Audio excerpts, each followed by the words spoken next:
Hey, boys and girls, I hope you've had a wonderful week. I hope you've really enjoyed your week, and I hope maybe you've had some time to practice diligence. We'll talk about diligence in just a little bit. But I wonder who your favorite character with the boy with the bow is so far. Is it the boy with the bow? Is it Vivian? Is it Sir Liechtenstein? Oh, I hope not. I hope that's not your favorite character. I hope it's either Vivian or the boy with the bow. They're both pretty cool, aren't they? And I hope that you like Sir Liechtenstein. At least he's a very, very bad guy. Do you remember what happened the last couple of weeks? I'm sure it might be a little bit hard, so we are going to review. But before we review, I have something very cool to show you. It is a bow. And look what else I have. I have an arrow. Do you see that nice, cool, sharp tip on it? And not only do I have that, but I have over here, oh no, I have a quiver of arrows. And this quiver can be slung across your back like this. And this is a bow. It shoots an arrow. And the way that it shoots it, for those of you who might not know, is you knock it into the string like this. That's what it's called. It's called knocking it into the string. And you make sure the string gets all across it. And then you pull it back, bring it right next to your face, and then you let the arrow go, and it flies through the air. Isn't that pretty cool? This is kind of what maybe the boy with the bow's bow looked like. It looks like it's handmade. It's not super fancy. You can see it's got some tape on it. But boy, oh boy, I'll bet you it's a good bow. At least it's a good bow for the boy with the bow. So, okay, I'm going to put this down for now, and we are going to review. Remember, the boy with the bow, very, very good shooter of arrows. And one time he saw in the woods someone crying, and it was the Princess Vivian. Do you remember that? She was crying because she was going to have to get married to someone whoever won a shooting competition. And it was looking like Sir Liechtenstein was going to be the one that he would win that competition. So she was sad. And the boy with the bow, he felt something for her. It starts with a C. It's called compassion. The boy with the bow felt compassion for Princess Vivian. And he felt sad for her, and he wanted to help. That's what compassion is. And he said, I'll help. And he ran off to his treehouse. That's where the episode 1 ended. Episode 2 started with Boy with the Bow. He had to practice, and he had to practice so hard. He had to be, it starts with a D. Can you remember it? It starts with a D. It goes it's diligence. Yes, and diligence is what? Can we all say it together? Diligence is working hard at doing hard things. I'm guessing that a lot of you did a great job with that. Were you able to practice diligence this week? I hope that you were. And in episode 2, the boy with the bow practiced diligence by shooting his bow and arrow so many hours. And Vivian, actually, she too practiced diligence. She was very helpful. She came every day. You can see this picture. She's walking with her basket through the woods. She came every day with food. And, oh man, look who's behind her. That looks a little scary if you ask me. But she's walking carefully. And then we see her and the boy with the bow in this next picture, they would sit together and they would laugh. And you can see, oh, the boy with the bow is diligent. He hit the watermelon with an arrow. He's doing a great job being diligent. So, but is that where the episode 2 ended? Do you remember? No, it didn't. It ended here with the boy with the bow being tied across the chest by Sir Liechtenstein against a tree with no escape. And there's a bunch of question marks. What is going to happen to the boy with the bow? Well, I have a story to tell you. And we are going to begin right there. And this story is going to be about something called sacrifice. So I want you to pay attention. Think, how does the boy with the bow decide he's going to sacrifice? And what does he decide to sacrifice? I want you to ask those questions. So, without any further ado, I know you are all waiting. Let's begin the boy with the bow. Okay. The boy with the bow was stuck. He was stuck against a tree with the ropes that Sir Liechtenstein had tied across his chest. And he had spent the entire night tied against the tree. The ropes contracted his lungs, making it hard to breathe, and the boy with the bow worked hard not to panic. Panicking was the easy thing to do, but that's not what he needed to do right now. He took a few deep breaths to calm himself and looked around him. There was nothing he could grab. And with the rising sun, but the looming clouds, it was almost impossible to tell what time of day it was. But he knew he only had a few hours, perhaps only a few minutes. There was not a lot of time. The boy with the bow slumped his shoulders in defeat. He leaned up against the tree. There was no way out. How was he going to save Princess Vivian? And how was he going to stop Princess Vivian from marrying Sir Liechtenstein? He had to win the competition. That was the only answer. And if he couldn't get there, what was he going to do? He looked up into the sky with hopelessness. And just as he did that, a small whoop drop of rain hit him on the forehead. He smiled. This was his chance.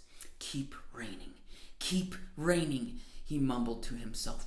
The small trickle of rain soon became a deluge of water. Rain tumbled through the forest and onto his chest, soaking the rope, and the boy with the bow began rubbing his back up against the tree, trying to strip all of the bark that was on the tree so that he could gain just a few centimeters of space. He knew the rope would contract when it got wet, so he was worried about that. But he also knew one thing about the rope: when it was wet, it would be a little bit more slippery. He leaned his chest against the rope so that it wouldn't get smaller and it wouldn't tighten even more. And he flexed as hard as he could, and he kept rubbing his back up against the tree, trying to gain any inch of space that he possibly could. After an hour, the boy with the bow had rubbed his chest raw. It was so sore from the rope going back and forth across his chest. He could not get out of these ropes. He felt defeated. He could never escape. And so once again, he slumped his shoulders. But when he slumped his shoulders, he felt something. And what he felt was the rope just moved just a little bit. He worked on making himself smaller and smaller and smaller. And finally, his shoulders slipped free from the ropes. He quickly ran to his treehouse, running up into his treehouse. He grabbed his bow. He slung it over his shoulder. He grabbed his quiver with his arrows. He jumped out of his treehouse, not even going down the ladder, and he ran with all of his might. He was running and running and running, looking at the castle. He could see it through the woods and not stopping. Roughly halfway to the castle, though, the boy with the bow stopped dead in his tracks. He heard Sir Liechtenstein's voice in his head. It said, "If you go to the competition, I'm going to kill you." The boy with the bow realized it would be so much easier if he just ran away. He didn't want to fight a strong, angry, grown man that could tie him up in ropes. And you know what? He thought he didn't have to. The boy with the bow could just run across the river, throw away all of the things that he had, like his bow and his arrows. He could build a new treehouse, and he could live the rest of his life quietly and peacefully. It would be so much easier. He turned toward the river to run, but something stopped him. Vivian's tear-soaked face flashed across his eyes. Then Sir Liechtenstein's sniveling smile. And then another picture flashed. Vivian wasn't crying anymore. The boy with the bow saw in his mind's eye her hair was stuck to her dried tears. And her eyes, they were blank, like she'd cried all of her life out.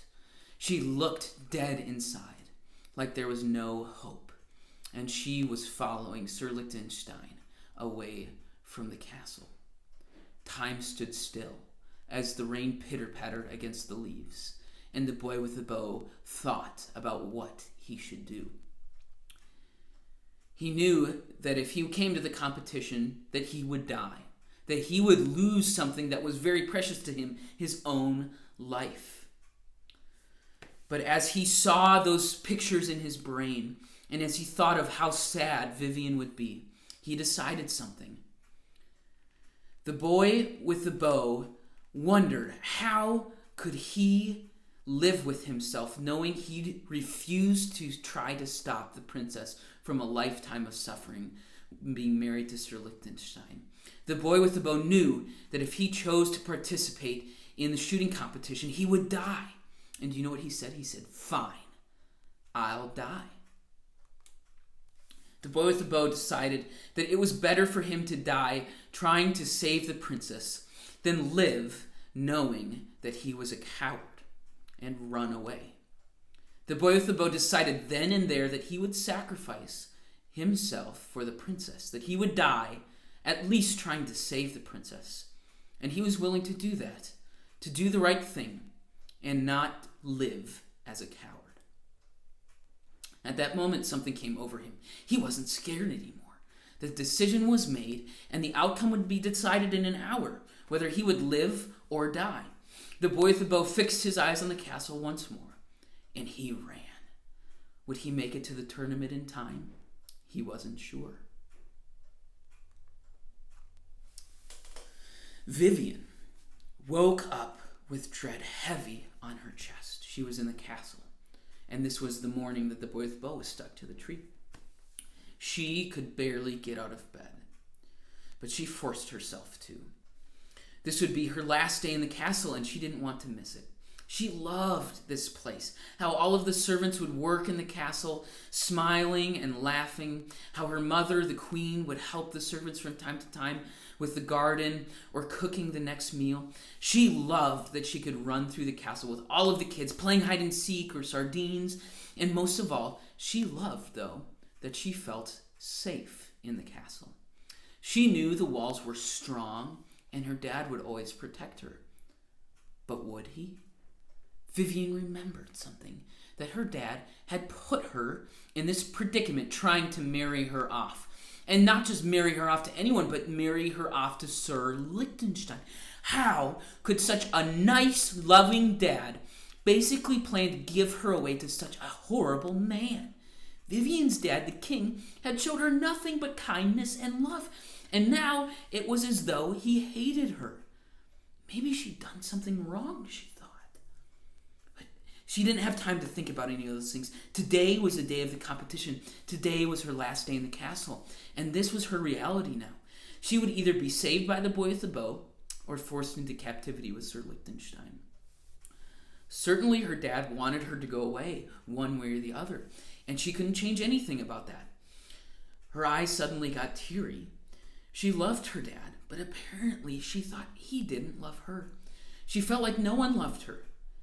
And just as she was thinking those things, her dad came into the room. He said, "My darling, I know this is hard, but it's good. I need you to be brave, and I need you to trust with me." Vivian fought back tears, and then she fought back anger. She was so angry. How could he say this? But all that came out from her mouth was, "Okay." The king kissed her on the forehead. He said, "Okay." And then he left. And Vivian thought she saw a tear gleam in his eye, but she wasn't quite sure. The rest of the day was quite a rush. Vivian got out of her gown, into her dress. The servants were stepping in and out, washing her face, making sure was everything right. They were especially kind to her now, and she was thankful for that. At least the servants loved her. Vivian ate a meager breakfast, and before she knew it, it was time for the competition. The festivities were a blur. All she could focus on was smiling, trying to act like nothing was wrong. She had to be brave. Then, suddenly, it was time for the competition to begin. The participants were announced. One person who was just silly, who Vivian knew was not a good shot. And then the announcer said something that scared her half to death. The announcer said Sir Liechtenstein's name, and a man in a dark cape stood on the stage and stared straight into her eyes with a bit of a smile. She froze in panic. The boy with the bow wasn't on the stage. He wasn't there. If he didn't show up, soon she would have no hope. Sir Liechtenstein would win, and she would have to live with him for the rest of her life. Vivian looked up to the sky in helplessness. And just as she did that, a small drop of rain hit her in the forehead. Just like the boy with the bow, she said, "Keep raining, keep raining." And soon the small drops of rain became a whoosh, deluge of water, just like the boy with the bow. And another announcement was made. And Vivian smiled, a big smile. The competition would be postponed for 2 hours. And Vivian caught a glance of Sir Liechtenstein, and boy, oh boy, he was not happy at all. He was angry. An hour passed. Competition was in 1 more hour, but still no sign of the boy with the bow. Vivian began thinking that maybe he'd run away. That would be the smart thing to do. The likelihood that the boy with the bow would beat Sir Liechtenstein, it was low to begin with. Even if he did beat Sir Liechtenstein, certainly Sir Liechtenstein wouldn't rest until the boy with the bow was dead, and he had gotten Vivian for himself. A half hour passed. There was only 30 more minutes until the competition would begin. Then, suddenly, Vivian caught sight of a mud-caked face of a boy with a simple bow slung across his shoulder. You can see it there. And pushing through the spectating crowd, she let a smile spread across her face. The boy with the bow was here. And he was here to compete against Sir Liechtenstein. The boy with the bow pushed through the crowd. He stood next to Sir Liechtenstein with his bow and arrows, with a confident smile on his face. And as he did so, the rain slowed down, and the sun started to peek through the clouds. The announcer proclaimed that there was a new competitor, known only as the boy with the bow. And Sir Liechtenstein looked at the boy with the bow with the most hatred any man could come up with. Vivian saw Sir Liechtenstein mouth something as he drew closer to the boy with the bow's ear. Sir Liechtenstein mouthed, "I'm going to kill you." And that is where our story of the boy with the bow ends. Did you notice what the boy with the bow decided that he would give up? It was something that was very close to him, even closer than his bow or his arrows or his quiver. It was more important than these. It was his own life. He decided to sacrifice his own life. Sacrifice is giving up something that's yours for the good of someone else. The boy with the bow decided to give up his life for the good of the princess. And there's someone that I think you know as well who decided to give up their life for your good. And that person's name is Jesus. Jesus had to die because we're sinful. And Jesus, not being sinful, decided to give up his life so that we could have life. He knew that he would die when he went to the cross. I'm sure you've heard the story of how Jesus died. He knew that he would die. He wasn't silly. He wasn't thinking, oh, maybe I'll get away with this. He was going to die, just like the boy with the bow knew that when he was going to the competition, he was going to die. Jesus gave his life for you so that you could be free from sin, so that God could look at you as righteous and not sinful. And if we will trust in him, if we will put our faith in him, then Jesus' sacrifice and righteousness can be ours. So I hope you think about sacrifice. I hope you think about ways that the ways that Jesus' sacrifice for you affect your life. And if it maybe doesn't, maybe that's something to think about and talk about with your parents. I hope you're excited for the next episode of The Boy with the Bow. And we've got some great pictures. I'll show you a couple of more arrows next week, and we will find out what happens to Princess Vivian, to the boy with the bow, to Sir Liechtenstein, and to the king. See you next week.